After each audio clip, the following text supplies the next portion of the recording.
Today I'm going to show you how to mark and sew a dart. So a dart is usually a triangular symbol on your pattern pieces. It gives shape. We most likely see them on our bust, our waist, on skirts along our back. So they all provide curves and help a garment have more shapes than just hanging. So you will need some tracing paper, tracing wheel, some pins, or any other kind of marking tool you might have. I just have a little sample fabric here with a sample dart, but yours would be actually on your pattern piece of your garment. So we have a good side to our fabric and we have a bad side to our fabric. We want to always transfer our markings onto the back side of fabric. That's just to prevent it from getting damaged, and if the markings don't come off, then we haven't ruined the good side of our fabric as well. For our dart, we're going to put this tracing paper, and it just comes in different colors. I'm using yellow. It comes in blue, red, white. It's the simplest way to transfer markings onto fabric that can handle the tracing wheel. So cotton this is probably your easiest way to transfer onto cotton.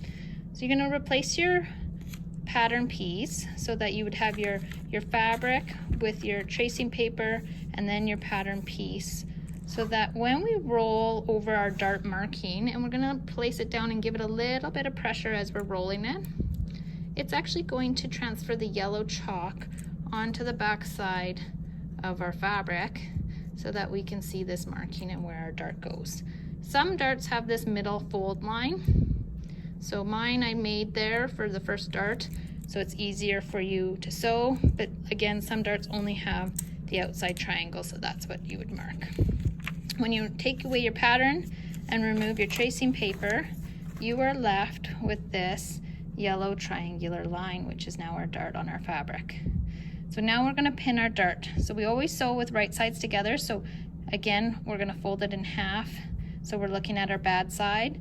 I always pin the point of my dart first, so I know exactly where it ends, and I put a pin in there. Because most times darts come in pairs, and so we don't want one bust dart being longer than the other. It's certainly not flattering. So we want to know where our dart ends so that we can try to get both darts to be the equal lengths. And now I have a fold line, but again, if your pattern didn't come with a fold line for your dart, you would simply fold it in half, and you would just check by poking through your yellow on one side and ensuring it comes out yellow on the other side. And when it does that, you can pin it through. And I would do it in the middle again as well, because some darts are quite long. And just making sure it comes out the yellow on the other side. So once you have your dart pinned in half, we're going to go take it to the sewing machine. I'm going to sew in pink thread so you can actually see the sewing line on this fabric, but you would want to pick an actual matching thread. So our machine has our stitch length set to 2.2. That's our standard stitch length. If we turned on our sewing machine, that's exactly where it would be. So we haven't adjusted anything. We are going to line it up to start on the wide end of our dart. So when I put this in my machine, I'm not starting at the point of my dart. I'm going to start at the wider end. And we're going to put that foot down so that the yellow line is going right in between the paddles of the foot, so that that's where our stitching line will be. You ideally want to try your hardest to stay right stitching on yellow. So we're going to back stitch at the wide end only. So 3 to 5 stitches forward, 3 to 5 stitches back, and now just going right down the yellow line. Okay, stopping to remove your pin. When you reach a ½ an inch away from your end point, so where we put our pin, you want to stop, and we're going to decrease our stitch length. So I am about a ½ an inch away from my pin. So now I'm going to come up to my screen here, and I'm going to go arrow over, if it was on underneath your stitch, arrow over to the 2.2, and I'm going to lower it so it says 1.5. That just makes our stitch length smaller so that it reinforces the point of our dart. And then I'm gonna just keep going really, really close. It's a tinier stitch now. And keep tapering off so that when I reach my pin, now I can lift my foot to take it out because I'm right next to it. I'm right against the fabric edge, so it's a gradual taper, it's not a sudden drop off. I'm going to take one stitch off my fabric, like that.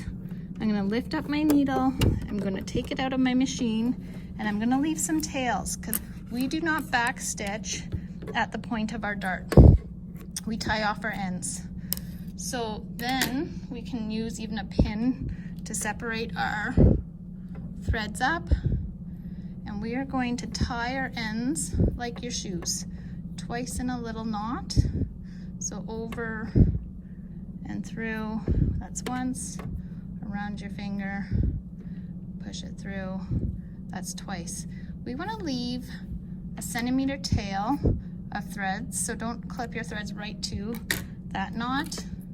And now you have a completed dart that's been sewn and backstitched only at the beginning, tied off at the end, and our stitch length decreased a 1/2 inch away. You would now go press this on the ham, a tailor's ham on an iron, and it would produce that nice curve. At the bottom, you should not see any kind of pucker or pull. It should be a gradual taper at your point there, so it's flattering. And that is how you sew a dart.